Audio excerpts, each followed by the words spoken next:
Social media అనే అంశం ఇప్పుడు ప్రధానమంత్రి నుంచి మొదలు పెడితే ముఖ్యమంత్రుల వరకు మాట్లాడే ఒక సందర్భం వచ్చింది. ఎందుకు వచ్చిందంటే అధికారంలో వచ్చిన తర్వాత సోషల్ మీడియాకి వ్యతిరేకంగా మాట్లాడే అలవాటును ప్రారంభం చేసుకుంటున్నారు ఎవరైనా. ఎందుకు అంటే వాళ్ళు అధికారంలోకి రావడానికి సోషల్ మీడియాని ఎట్లా ఉపయోగించుకున్నారో వాళ్ళకు తెలుసు కనుక తిరిగి సోషల్ మీడియా ఎట్లా ప్రతికూలంగా మారుతుందో వాళ్ళకు అర్థమైంది కనుక సహజంగా ఇలాంటి కామెంట్స్ వస్తూనే ఉంటాయి. సందర్భం ఒక కామెంట్ కావచ్చు, కానీ మనం ఇక్కడ కూర్చున్న సందర్భం ఏదో ఒక వార్త వచ్చినప్పుడు కూర్చోవటం అనేది జరుగుతూ ఉంటుంది. అయితే దేశవ్యాప్తంగా ఈ 10-15 సంవత్సరాల్లో వచ్చిన అనేక మార్పులు, ఆ మార్పుల్లో భాగంగా సామాజిక మాధ్యమాలు ప్రజల చేతుల్లో ఒక ప్రధాన అస్త్రంగా మారాయి. అనివార్యంగా ప్రజల అభిప్రాయాన్ని ప్రోది చేయడానికి, ఆ ప్రోది అయిన అభిప్రాయాన్ని పాలకులకు వ్యతిరేకంగా మలచడానికి, లేదా సమాజంలో అనేక సమస్యలని ప్రధాన స్రవంతిలోకి తీసుకురావడానికి యూట్యూబ్ లాంటి మాధ్యమాలు ప్రముఖ పాత్ర వహిస్తున్నాయి. ఈ వహించినప్పుడు ఇవి ఇష్టము లేని వర్గాలు లేదా ఆ విషయాలు ప్రధాన స్రవంతిలోకి వచ్చినప్పుడు వాళ్ళకు నష్టం జరుగుతుంది అని అనుకున్న వర్గాలు సహజంగా దీనికి వ్యతిరేకంగా స్పందిస్తూ ఉంటారు. అయితే విలువలకు సంబంధించి మాట్లాడవలసి వస్తే ఏ విలువల్ని మాట్లాడాలనేది ఒక పెద్ద ప్రశ్న. ఎవరి విలువలను మాట్లాడాలి, ఎవరు విలువలు సరైనవి, ఆ విలువల్ని మొత్తం సమాజం ఎవరు పాటించాలి? ముఖ్యంగా భారతదేశం లాంటి దేశాల్లో ఒకప్పుడు పార్లమెంటు, అసెంబ్లీ చాలా సంస్కారవంతంగా నడిచే సందర్భం మనం చూసాం. ప్రధానమంత్రి స్థాయి లాంటి వాళ్ళు మాట్లాడే మాటల్ని ఇప్పుడు చూస్తున్నాం. ఎన్నికల సందర్భంలో ముఖ్యమంత్రుల సంభాషణలు చూస్తూ ఉన్నాం. అంటే సహజంగా రాజకీయ నాయకత్వం సమాజానికి కొన్ని విలువల్ని, కొంత మేరకి విలువలు నేర్పిస్తుందని, ఆ రాజకీయ నాయకత్వానికి దూరంగా ఉండి ప్రజలందరినీ సమీకరించే ప్రజా ఉద్యమాలు, వివిధ రకాల పోరాటాలు సమాజానికి కొన్ని విలువలు నేర్పిస్తాయని మనం చరిత్ర అశాంతం చూశాం. కనీసం ఈ ఆధునిక కాలంలో చూసినా కూడా భారతదేశంలో జరిగిన జాతీయోద్యమం, సంఘ సంస్కరణోద్యమం, ఆ సంఘ సంస్కరణోద్యమ కాలంలో, జాతీయోద్యమ కాలంలో ఉనికిలోకి వచ్చిన మీడియా ఈ సమాజాన్ని చైతన్యం చేయడానికి ఎట్లా ఉపయోగపడింది, దాన్ని అణిచివేయడానికి ఆనాటి బ్రిటిష్ ప్రభుత్వం ఎట్లా పనిచేసింది కూడా మనకి చరిత్ర చెప్తూ ఉన్నది. వీరేశలింగం గారు పత్రికల్లో మొత్తం స్త్రీల సమస్యలు రాస్తూ ఉంటే ఒకరోజు అడిగారట ఎవరు, ఏమండి చదివేదంతా మేము పురుషులను చదువుతున్నాము, మీరేమో స్త్రీల సమస్యలు, ఆడవాళ్ళ సమస్యలు రాస్తున్నారేమిటి అని అడిగారట. అడిగితే అప్పుడు వీరేశలింగం గారు, స్త్రీ విడిగా లేదు కదా, ఇప్పుడు స్త్రీ ఎవరి చేతిలో ఉన్నది? తండ్రి చేతిలో, భర్త చేతిలో, అన్న చేతిలో, తమ్ముడి చేతిలో, అంటే పురుషుల చేతుల్లో ఉన్నది. కనుక వారిలో చైతన్యం మొదలు మీరు పురుషులుగా చైతన్యవంతమైతే వాళ్ళు ప్రధాన స్రవంతిలోకి వస్తారు. కనుక మీకోసం రాస్తున్నది, టార్గెట్ రీడర్స్ మీరు, కానీ సమస్య వాళ్ళది. ఆ సమస్య నుంచి వాళ్ళు బయటపడడానికి మీరు చైతన్యం కావాలని అనుకున్నాడట ఆయన. కనుక అట్లా చూసినప్పుడు సమాజంలో ఎవరిని చైతన్యం చేయాలనో వారిని చైతన్యం చేయడం కోసం మీడియా ఒక ప్రధాన పాత్ర వహిస్తూ వచ్చింది. నిజానికి ఆ రోజుల్లో ఒక చిన్న వార్త వస్తే ఆ వార్తను చూసి మంత్రులు కూడా దాన్ని పట్టించుకొని, కేంద్ర మంత్రులు కూడా రాజీనామాలు చేసిన సందర్భాల్ని మనం చూస్తూ ఉన్నాం.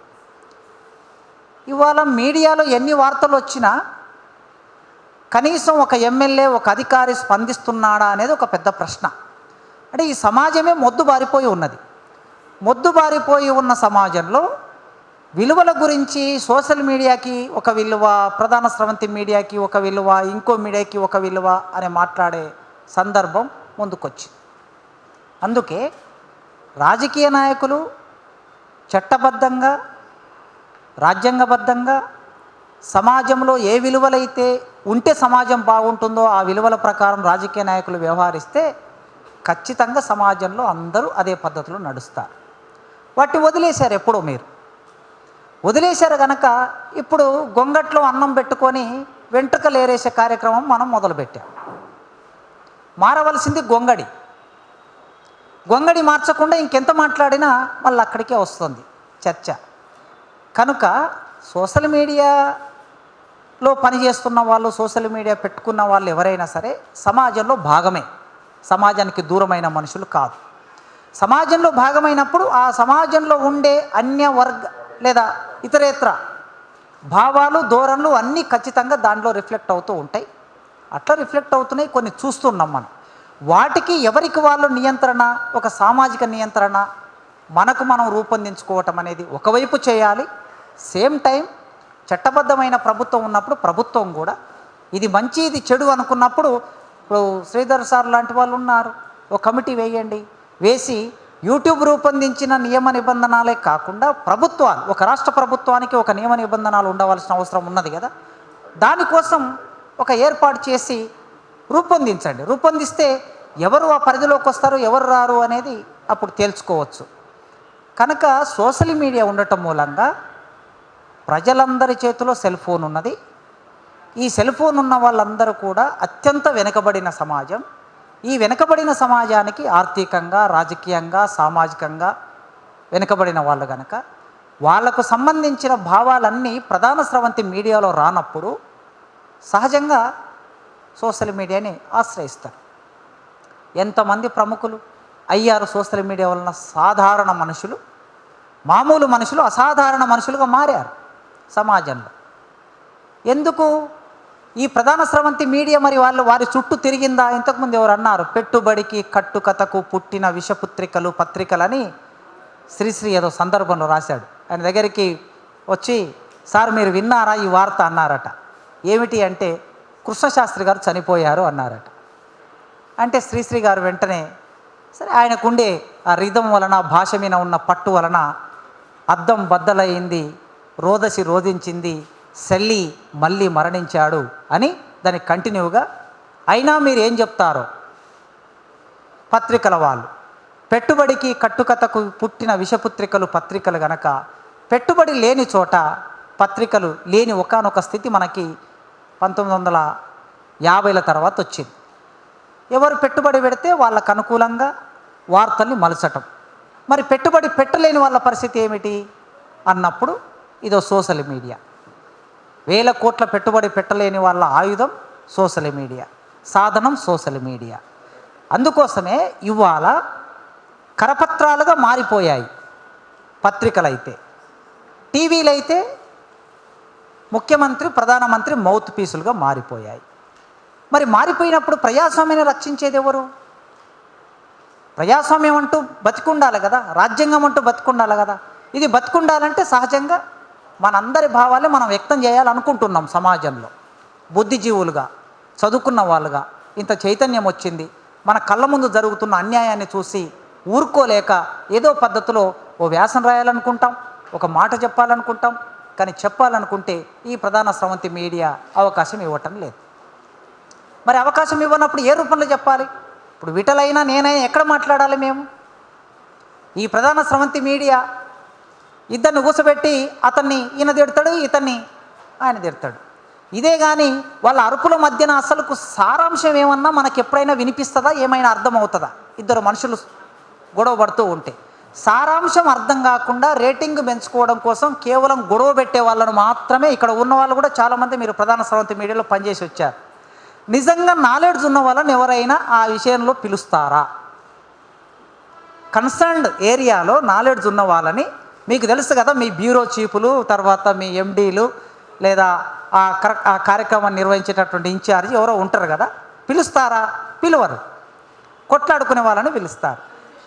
సెన్సేషన్లు కావాలి. మరి నిజంగా నాలెడ్జ్ ఉన్నోడికి సాధనం ఏమిటి? ఇప్పుడు సోషల్ మీడియా. ఇప్పుడు సార్ అన్నాడు కదా, మీరు సోషల్ మీడియా తీస్తే మాకు యూనివర్సిటీలో పెద్ద సవాల్. ఇప్పుడు మేడం అన్నారు కదా, ఇది రీసెర్చ్కి సంబంధించిన ఎథిక్స్ ఏమిటి, టీచింగ్ సంబంధించిన ఎథిక్స్ ఏమిటి అని ఇప్పుడు యూజీసీలో ఒక పెద్ద అదొక ప్రధానమైన పాఠ్యాంశంగా మారింది.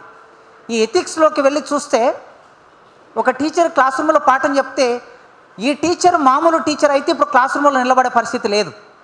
నిరంతరం అధ్యయనం చేస్తే తప్ప టీచర్ నిజంగా క్లాస్ రూమ్లో సాధికారికంగా పాఠం చెప్పలేరు. నీకన్నా ఎక్కువగా 10 పాఠాలు యూట్యూబ్లో లభిస్తున్నాయి. నీకన్నా ఎక్కువగా ఇంటర్నెట్లో సమాచారం, నువ్వు ఎప్పుడో 20 ఏళ్ల కిందట పీజీ అయిపోయినప్పుడు నువ్వు రాసుకున్న నోట్స్ ఏదైతే ఉంటుందో అదే నోట్స్ ఇప్పుడు టీచ్ చేసే పరిస్థితి లేదు. వాడు ఇంకొక 10 పుస్తకాలు రెఫర్ చేసి అమ్మాయి అయినా అబ్బాయి అయినా రెఫర్ చేసి క్లాస్లోకి వస్తూ ఉన్నారు. అంటే ఇంత సమాచారం లభిస్తుంది. ఇంత నాలెడ్జి ప్రధాన స్రవంతితో సంబంధం లేకుండా సమాంతరమైన మీడియా ద్వారా వస్తుంది. అందుకే ఈ సమాంతరమైన మీడియా ఒక బర్రెలక్కను మొత్తం 2 తెలుగు రాష్ట్రాల్లోనే కాదు భారతదేశంలోనే అంత పెద్ద ఫేమ్గా, సరే అది సెన్సేషనల్గా ఏం మారింది, దానివల్ల ఫలితం ఏమిటి, ఇదేమిటి అదేమిటి తర్వాత చర్చ, ఇంకో చర్చ అది. కానీ ఒక మామూలు అమ్మాయి ఈ 2 తెలుగు రాష్ట్రాల్లో ఇంత ప్రధానమైన మనిషికి ఎట్లా మారింది అన్నప్పుడు సోషల్ మీడియానే. అందుకే సోషల్ మీడియా అనివార్యం, సోషల్ మీడియా ఉండాలి, సామాన్యుల గొంతుగా ఉండాలి. మీరు మొన్న ఎన్కౌంటర్ జరిగింది, ఎన్కౌంటర్ విన ప్రధాన స్రవంతి మీడియా ఏం వార్తలు చూయించింది మనం చూసాం. ప్రధాన స్రవంతి మీడియా రిపోర్టర్లు అక్కడికి వెళ్ళారు, అక్కడ చెట్లు చూయించారు, అన్నీ చూయించారు. కానీ వాస్తవాలు ఏం చెప్పారని చూస్తే మళ్ళీ వాస్తవాలు చూడాలనుకుంటే మనం సోషల్ మీడియాలోకి రావాల్సి వస్తుంది. చాలా డెప్త్లోకి వెళ్ళి సోషల్ మీడియా విషయాన్ని బయట పెట్టింది. ఈ ఒక్క విషయమే కాదు, ఏదైనా సరే. అందుకే ఈ సోషల్ మీడియాని కాపాడుకోవడం కోసం మనం ఏం చేయాలనుకున్నప్పుడు నిజంగా కొన్ని సమస్యలు ఉంటాయి. ఈ సమస్యలు చూసి పెద్దగా భయపడవలసిన అవసరం లేదు, గాబరపడవలసిన అవసరం లేదు, ఏదో ప్రపంచం అంతా మునిగిపోతుంది అని అనుకోవాల్సిన అవసరం లేదు. సమస్యలు ఏదైనా సరే ఒక వ్యవస్థ ముందుకొచ్చినప్పుడు ప్రారంభ దశలో సహజంగా కొన్ని సమస్యలు ఉంటాయి. వాటిని ఎట్లా పరిష్కరించుకోవాలనేది ఇట్లాంటి సందర్భాలు కూర్చొని మాట్లాడుకుంటాం. మనకు మనం నియంత్రణ పెట్టుకుంటాం, సమాజం నియంత్రణ పెడుతుంది. నిజంగా అది వినలేని పరిస్థితిలో ఆ సోషల్ మీడియా వ్యక్తం అవుతుంది అనుకున్నప్పుడు ఖచ్చితంగా సమాజం మనల్ని చూడదు. మన సమాజానికి కొంత ఇంకితం ఉంది, ఇప్పటికి ఇంకా పోలేదు.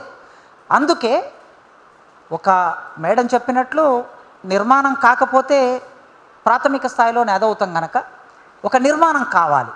నేను అనుకున్నా ఇవాళ సోషల్ మీడియా అంటే ఇప్పుడు నాకు తెలిసి కనీసం కొన్ని వేల ఛానల్స్ ఉన్నాయి కదా, మరి వీళ్ళందరూ వస్తారు కావచ్చు, ఏం జరుగుతుందో అక్కడ అనుకొని లేటుగా వచ్చాను. నేను నా పిహెచ్డి స్కాలర్స్ వస్తే వాళ్ళతో మాట్లాడి లేటుగా వచ్చాను. కానీ ఇక్కడ వచ్చి చూస్తే ఎందుకు మరి అంటే మనలోకి కూడా ఏమో భయాలో రాజకీయాలో రంగులో, మరి శ్రీను పెట్టిన ఈ సభకు వెళ్తే మేమేమవుతామో, మేము ఏ కలర్ కోతామో అని అనుకున్నారో మరి ఏ సంగతో. ఇది సీన్ సమస్య కాదు, ఇది ఒక్క సీన్ సమస్య కాదు. అట్లనే వచ్చాను. నేను ఏ పార్టీ కాదు, ఏ పార్టీ వచ్చినా ఆ పార్టీ వచ్చినా నా మీద కేసులు ఉంటాయి, ఈ పార్టీ వచ్చినా నా మీద కేసులు ఉంటాయి, ఆ పార్టీ వచ్చినా నేను జైలుకు పోతా, ఈ పార్టీ వచ్చినా జైలుకు పోతా. అదేం పెద్ద విషయం కాదు.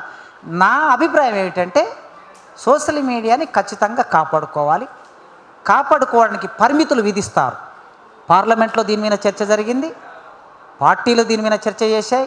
అతి త్వరలో కేంద్ర ప్రభుత్వమే చాలా నియంత్రించేటటువంటి చట్టాలు ఆల్రెడీ తీసుకురావాలని ప్రయత్నం చేశారు, తెస్తారు, రాష్ట్ర ప్రభుత్వాలు చేస్తాయి. వీళ్ళందరూ కూడా రాజ్యాంగాన్ని ప్రజాస్వామ్యాన్ని కూని చేయడం కోసమే వాళ్ళు పనిచేస్తుంటారు. ఆ విలువని కాపాడుకోవడం, మానవీయ విలువని, మంచి విలువని, ప్రజాస్వామ్య విలువని కాపాడుకోవటం పౌరులుగా మన ధర్మం, పౌరులుగా మన బాధ్యత. సమాజంలో ఉన్నాం కనుక ఆ బాధ్యత నిర్వర్తించడానికి మీరందరూ ఏకమయ్యే క్రమంలో నా చిన్నపాటి తోడుపాటు ఏమైనా ఉంటే ఖచ్చితంగా మీతో పాటు ఉంటాను. ఎందుకుంటానంటే ప్రధాన స్రవంతి మీడియా మమ్మల్ని విస్మరిస్తే ఇవాళ యూట్యూబ్ ఛానల్సే కదా మా గొంతును మొత్తం సమాజానికి కొన్ని లక్షల మంది వాచ్ చేస్తున్నారు మమ్మల్ని. ఏ ఊరికి వెళ్ళినా కూడా, మీరు ఎంత ఇంటీరియర్ గ్రామానికి వెళ్ళినా కూడా మమ్మల్ని గుర్తుపడుతున్నారు. ఎట్లా గుర్తుపడుతున్నారు అని అంటే సోషల్ మీడియా వల్లనే. మేము చెప్పాలనుకున్న భావాలన్నీ మేము చెప్పగలుగుతున్నాం. అందుకోసమే దీన్ని కాపాడుకోవడం మనందరి బాధ్యత.